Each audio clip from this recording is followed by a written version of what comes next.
The siege of Fort Meigs took place during the War of 1812, in northwestern Ohio. A small British army with support from Indians attempted to capture the recently constructed fort to forestall an American offensive against Detroit, which the British had captured the previous year. An American sortie and relief attempt failed with heavy casualties, but the British failed to capture the fort and were forced to raise the siege. Background: in the early days of the War of 1812, an American army under Brigadier General William Hull surrendered following the siege of Detroit. To recover Detroit, the Americans formed the Army of the Northwest. Brigadier General James Winchester briefly commanded the army before William Henry Harrison was commissioned Major General in the regular United States Army and appointed to the command. Harrison's advance was hampered by bad weather and shortage of supplies. On the 22nd of January 1813, the leading detachment of his army was defeated at the Battle of Frenchtown. Harrison withdrew with his main body to the Maumee or Miami-Dulac River, and in spite of rebukes from James Monroe, who was temporarily serving as United States Secretary of War, he declined to resume his advance immediately and instead gave orders for the construction of several forts to protect the rivers and trails which his army would use in any renewed advance. Two of the most important were Fort Meigs on the Maumee River and Fort Stephenson on the Sandusky River. Harrison descended the Maumee to the site of Fort Meigs with an army which ultimately numbered 4,000 men and began construction of the fort on 1 February 1813. He contemplated making a hit-and-run attack across the frozen Lake Erie against the British position at Amherstburg and moved to the mouth of the Maumee, but found that the ice on the lake was breaking up and returned to the half-finished fort. He found the officer he had left in charge, Joel B. Leftwick, had left with all his men because the enlistment period of the militia units assigned to the task had expired. Construction had halted, and the wood that had been cut was being used as firewood. As the enlistments of Harrison's Ohio and Kentucky militia were also about to expire, Harrison disbanded his force and departed for Cincinnati, Ohio, to raise a fresh army.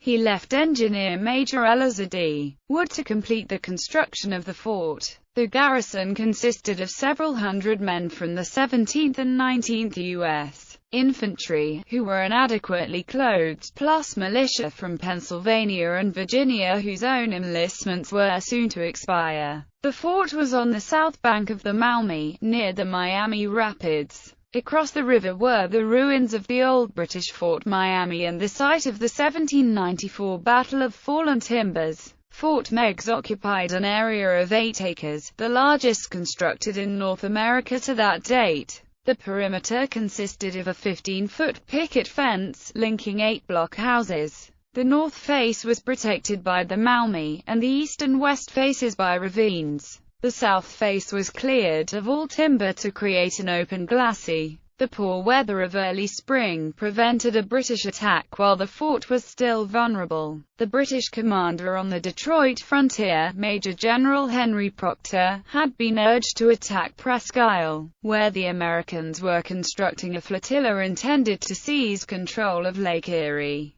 But Proctor refused unless he received substantial reinforcements. Instead, he decided upon an attack on Fort Meigs, to disrupt American preparations for a summer campaign and hopefully capture supplies. Harrison received word of Proctor's preparations, and hastened down the Maumee with 300 reinforcements, increasing the garrison of the fort to a total of 1,100 men. He had persuaded Isaac Shelby, the governor of Kentucky, to call up a brigade of 1,200 Kentucky militia under Brigadier General Green Clay. Clay's brigade followed Harrison down the Maumee, but had not reached the fort before it was besieged. The siege begins. Proctor's force disembarked at the mouth of the Maumee on the 26th of April. His force consisted of 31 men of the Royal Artillery, 423 men of the 41st Regiment of Foot, 63 men of the Royal Newfoundland Regiment, 16 men from other units, and 462 Canadian militia. He also had roughly 1,250 Native American warriors led by Shawnee Chief Tecumseh and Wyandot Chief Roundhead. His artillery consisted of two 24-pounder guns which had been captured at Detroit, 9 lighter guns and 2 gunboats mounting 9-pounder guns.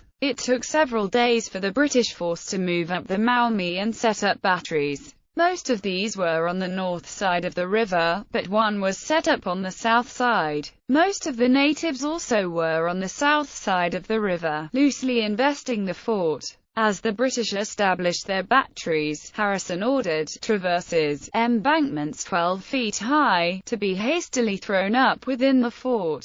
The British batteries opened fire on the 1st of May, but most of the cannon shot fired sank harmlessly into the wet earth of the traverses and embankments. Battle of the Miami. On the 2nd of May, Harrison sent a courier to Clay's force, with orders for part of them to spike the British guns on the north bank, and then withdraw into the fort, while a sortie from the fort attacked the battery on the south bank. The Indians had seemingly not guarded the river properly and the Kentuckians gained complete surprise. Early on the morning of the 5th of May, a detachment from Clay's brigade under Colonel William Dudley landed from boats on the north bank of the river. Dudley's command comprised 761 of his own 10th Kentucky Detached Regiment of Militia, 60 of the 13th Kentucky Detached Regiment of Militia and 45 U.S. Army regular troops. This force stormed the batteries on the north bank and spiked the guns, but used ramrods for the spiking instead of hand spikes, which meant that the cannon were only temporarily disabled. Dudley then lost control of some of his men. Coming under fire from natives in the woods, part of the Kentuckian force pursued Tecumseh's men, who led him deeper into the forest. Dudley followed in an attempt to bring him back, leaving Major James Shelby in command at the battery. Major Adam Muir led 3 companies of the 41st Foot and 1 of Canadian militia from the British camp and stormed the battery, killing many of the Kentuckians and forcing Shelby to surrender. In the woods, the disorganized Kentuckians were decimated in confused fighting against the natives. Of Dudley's 866 officers and men, only 150 escaped to the fort. This became known as Dudley's Massacre, or Dudley's Defeat. The rest of Clay's force, which had not been involved in the attack on the batteries, reached the fort safely to reinforce the garrison. On the south bank, the American sortie against the British battery was partially successful. Colonel John Miller, at the head of 350 regulars and volunteers, captured the battery, and took 41 prisoners.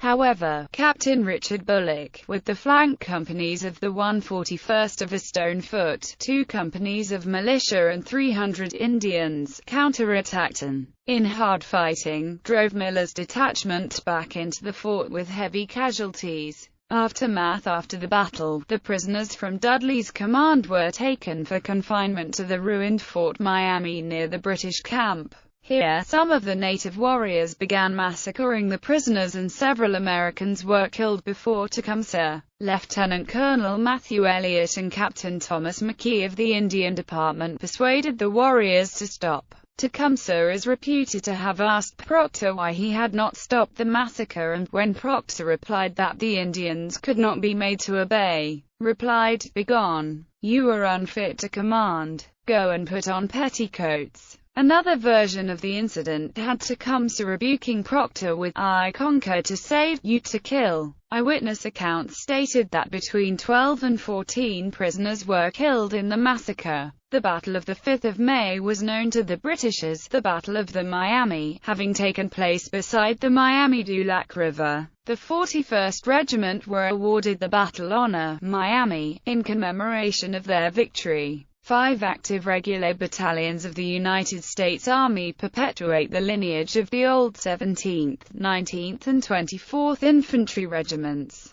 which had elements that were engaged at Fort Meigs. In addition, Virginia militia units that eventually became the 150th Cavalry were present during the construction of the fort. Within the Canadian Army, both the Royal Newfoundland Regiment and the Essex and Kent Scottish Regiment carry a battle honour to commemorate the participation of their ancestor units in the campaign. Casualties. The British official casualty return gave 14 killed, 47 wounded and 40 captured. It was headed as being for May 5, but it appears to have been for the entire siege up to and including May 5. Since it included among the wounded Captain Laurent Bondy of the Canadian militia, who is known to have received his wound from artillery fire on May 3. The Native Americans allied to the British had 19 men killed and wounded. Harrison reported the casualties sustained by his garrison in the entire siege, from the 28th of April to the 9th of May, as 80 killed and 190 wounded, of whom 12 were killed and 20 wounded by artillery fire. This would indicate 68 killed and 170 wounded during the engagement on the 5th of May. An official British return of prisoners details 547 captured Americans, but a note from Proctor states that, since the above return was made out, more than 80 prisoners have been brought by the Indians. This would give a total of about 630 Americans captured at the battle. Harrison reported no men missing or captured from his garrison, so all of the prisoners taken on the 5th of May must have been from Dudley's troops on the north bank of the river. The official casualty report for Dudley's command, compiled after the Kentucky militia prisoners were paroled, details 80 men killed and 100 wounded. This gives total casualties for Dudley's 866-strong detachment of 80 killed, 100 wounded prisoners,